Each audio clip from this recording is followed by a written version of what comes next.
Hi guys, so we're back with the second chapter of the Reptile Room. So we left off with the Baudelaires being dropped off at their Uncle Monty's house. Chapter 2. Doesn't Sonny like coconut? Uncle Monty asked. He, Mr. Poe, and the Baudelaire orphans were all sitting around a bright green table, each with a slice of Uncle Monty's cake. Both the cake and the cake were still warm from baking. Both the kitchen and the cake were still warm from baking. The cake was a magnificent thing, rich and creamy with the perfect amount of coconut. Violet, Klaus, and Uncle Monty were almost finished with their pieces, but Mr. Poe and Sonny had taken only one small bite each. To tell you the truth, Violet said, Sonny doesn't really like anything soft to eat. She prefers very hard food. How unusual for a baby, Uncle Monty said. But not at all unusual for many snakes. The Barbary chewer, for example, is a snake that must have something in its mouth at all times, otherwise it begins to eat its own mouth. Very difficult to keep in captivity. Would Sonny perhaps like a raw carrot? That's plenty hard. A raw carrot would be perfect, Dr. Montgomery, Klaus replied. The children's new legal guardian got up and walked toward the refrigerator, but then turned around and wagged a finger at Klaus. None of that Dr. Montgomery stuff, he said. That's way too stuffy for me. Call me Uncle Monty. Why, my fellow herpetologists don't even call me Dr. Montgomery. What are herpetologists? Violet asked. What do they call you? Klaus asked. Children, Mr. Poe said sternly. Not so many questions. Uncle Monty smiled at the orphans. That's quite all right, he said. Questions show an inquisitive mind. The word inquisitive means, we know what it means, Klaus said, full of questions. Well, if you know what it means, Uncle Monty said, handing a large carrot to Sonny, then you should know what herpetology is. It's the study of something, Klaus said. Whatever the word ology, it's the study of something. Snakes, Uncle Monty cried. Snakes, snakes, snakes. That's what I study. I love snakes. All kinds. And I circled the globe looking for different kinds to study here in my laboratory. Isn't that interesting?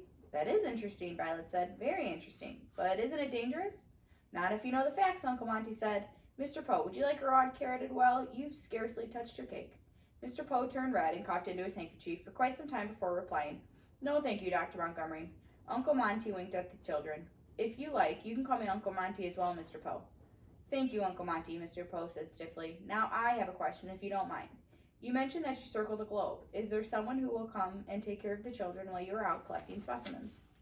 You're old enough to stay by ourselves, Violet said quickly, but inside she was not so sure. Uncle Monty's line of work did sound interesting, but she wasn't sure if she was ready to stay alone with her siblings in a house full of snakes.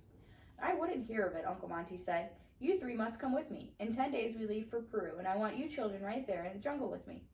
Really, Klaus said, behind his glasses. His eyes were shining with excitement. You really take us to Peru with you? I will be glad to have your help, Uncle Monty said, reaching over to take a bit of Sonny's piece of cake. Gustav, my top assistant, left in an unexpected letter of resignation for me yesterday. There's a man named Stefano whom I have hired to take his place, but he won't arrive for a week or so I'm way behind on all the preparations for the expedition. Someone has to make sure all the snake traps are working so I don't hurt any of our specimens. Somebody has to read up on the terrain of Peru so we can navigate through the jungle without any trouble. And somebody has to slice an enormous length of rope into small, workable pieces. I'm interested in mechanics, Violet said, licking her fork, so I'd be happy to learn about the snake traps. I find guidebooks fascinating, Klaus said, wiping his mouth with a napkin, so I'd love to read up on the Peruvian terrain. Eat boy, Sonny shrieked, taking a bite of a carrot. She probably meant something along the lines of, I would be thrilled to bite an enormous length of rope into small, workable pieces. Wonderful, Uncle Monty cried. I'm glad you have such enthusiasm. It will make it easier to do without Gustav. He was very strange leaving like that. I was unlucky to lose him. Uncle Monty's face clouded over, a phrase which here means to take on a slightly gloomy look as Uncle Monty thought about his bad luck. Although if Uncle Monty had known what bad luck was soon to come, he wouldn't have wasted a moment thinking about Gustav. I wish, and I'm sure you wish as well, that we would go back in time and warn him, but we can't, and that is that. Uncle Monty seemed to think that was that as well, and he shook his head and smiled, clearing his brain of troubling thoughts. Well, we'd better get started. No time like the present, I'll always say. Why don't you show Mr. Poe to his car, and then I'll show you to the reptile room. Three Baudelaire children, who had been so anxious when they had walked through the snake-shaped hedges the first time, raced confidently through them, now as they escorted Mr. Poe to his automobile. Now, children, Mr. Poe said, coughing into his handkerchief, I will be back here in about a week with your luggage to make sure everything is all right. I know that Dr. Montgomery might seem a bit intimidating to you, but I'm sure in time you will get used to. He doesn't seem intimidating at all, Klaus interrupted. He seems very easy to get along with. I can't wait to see the reptile room, Violet said excitedly. Mika, Sunny said, which probably meant, goodbye, Mr. Poe, thank you for driving us. Well, goodbye, Mr. Poe said. Remember, it is just a short drive here from the city, so please contact me or anyone else at the Mortuary Money Management if you have any trouble. See you soon. He gave the orphans an awkward little wave with his handkerchief, got into a small car, and drove back down the steep gravel driveway onto Lousy Lane. Violet, Klaus, and Sunny waved back, hoping that Mr. Poe would remember to roll up the car windows so the stench of horseradish would not be too unbearable. Bambini, Uncle Monty cried out from the front door. Come along, Bambini. The Baudelaire orphans raced back through the hedges where their new guardian was waiting for them. Violet, Uncle Monty, Violet said. My name is Violet. My brothers is Klaus and Sunny, our baby sister. None of us are named Bambini. Bambini is the Italian word for children, Uncle Monty explained. I had a sudden urge to speak a little Italian. I am so excited to have you three here with me. You're lucky I'm not speaking gibberish. Have you never had any children of your own? Violet asked. I'm afraid not. I always meant to find a wife and start a family, but it just kept slipping off my mind. Shall I show you the reptile room? Yes, please, Klaus said. Uncle Monty led them past the paintings of snakes in the entryway into a large room with a grand staircase and very, very high ceilings. Your rooms will be up there, Uncle Monty said, gesturing up the stairs. You can each choose whichever room you like and move the furniture around to suit your taste. I understand that Mr. Poe has to bring your luggage later in that puny car of his, so please make a list of anything you might need and we'll go into town tomorrow and buy it so you don't have to spend the next few days in the same underwear. Do we really get our own room? Violet asked. Of course, Uncle Monty said. You don't think I'd coop you up here all in one room when I have this enormous house, do you? What sort of person would do that? Count Olaf did, Klaus said. Oh, that's right. Mr. Poe told me, Uncle Monty said, grimacing as if he had just tasted something terrible. Count Olaf sounds like an awful person. I hope he is torn apart by wild animals someday. Wouldn't that be satisfying? Oh well, here we are, the reptile room. Uncle Monty had reached a very tall wooden door with a large doorknob right in the middle of it. It was so high up that he had to stand on his tiptoes to open it. When it swung open on its creaky hinges, the Baudelaire orphans all gasped in astonishment and in delight at what room they saw. The reptile room was made entirely out of glass, with bright, clear glass walls, a high glass ceiling that rose up to a point like the inside of a cathedral. Outside the walls was a bright green field of grasses and shrubs, which of course perfectly visible through the transparent walls, so standing in the reptile room was like being inside and outside at the same time. But as remarkable as the room itself was, what was inside the reptile room was much more exciting. Reptiles, of course, were lined up in locked metal cages and sat on wooden tables in 4 neat rows, all the way down the room. There were all sorts of snakes, naturally, but there were also lizards, toads, and assorted animals that the children had never seen before, not even in pictures or at the zoo. There was a very fat toad with 2 wings coming out of its back, and a 2-headed lizard that had bright yellow stripes on its belly.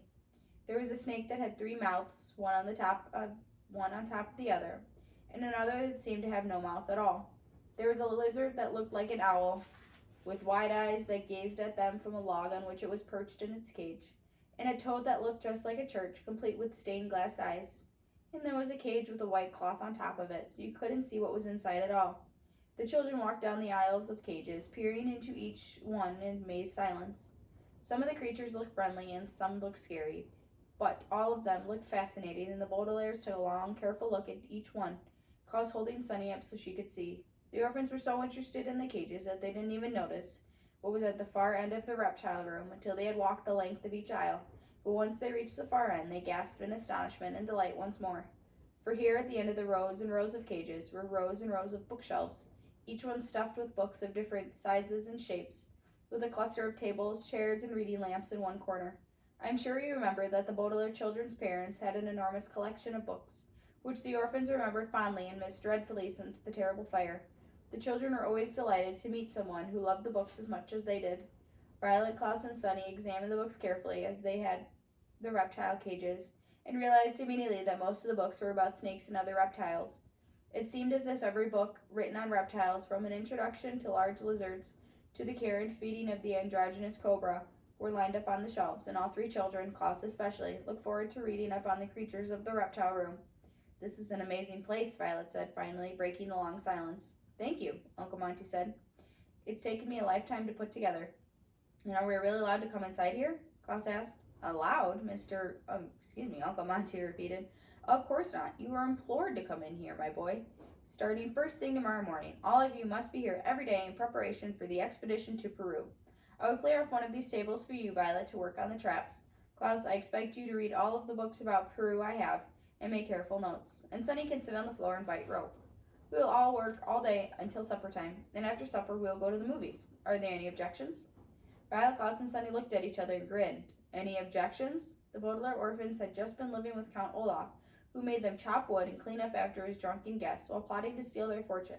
Uncle Monty had just described a delightful way to spend one's time, and the children smiled at him eagerly. Of course there would be no objections. Violet, Klaus, and Sunny gazed up at the reptile room and envisioned an end to their troubles as they lived out their lives under Uncle Monty's care. They were wrong, of course, about their misery being over, but for the moment the three siblings were hopeful, excited, and happy. No, no, no, Sunny cried out in apparent answer to Uncle Monty's question. Good, good, good, Uncle Monty said, smiling. Now, let's figure out whose room is whose. Uncle Monty, Klaus asked shyly. I just have one question. What is it? Uncle Monty said. What's in that cage with the cloth on top of it? Uncle Monty looked at the cage, and then at the children. His face lit up with a smile of pure joy. That, my dears, is a new snake which I brought over from my last journey. Gustave and myself are the only people who have seen it. Next month I will present it to the Herpetological Society as a new discovery, but in the meantime I will allow you to look at it. Gather round. The Baudelaire orphans followed Uncle Monty to the cloth-covered cage, and with a flourish, the word flourish here means a sweeping gesture often used to show off, he swooped the cloth off the cage. Inside was a large black snake, as dark as a coal mine, and as thick as a sewer pipe. It looked right at the orphans with shiny green eyes. With the cloth off its cage, the snake began to uncoil itself and slither around its home. Because I discovered it, Uncle Monty said, I got to name it. What's it called? Violet asked. The Incredible Deadly Viper, Uncle Monty replied, and at the moment something happened which I'm sure will interest you. With one flick of its tail, the snake unlatched the door of its cage and slithered out onto the table. And before Uncle Monty or any of the Baudelaire orphans could say anything, it opened its mouth and bit Sunny right on the chin. Okay, the end of chapter 2. Tomorrow we will be back with chapter 3. Okay, I miss you guys. I hope you're doing well, and I'll see you later. Bye.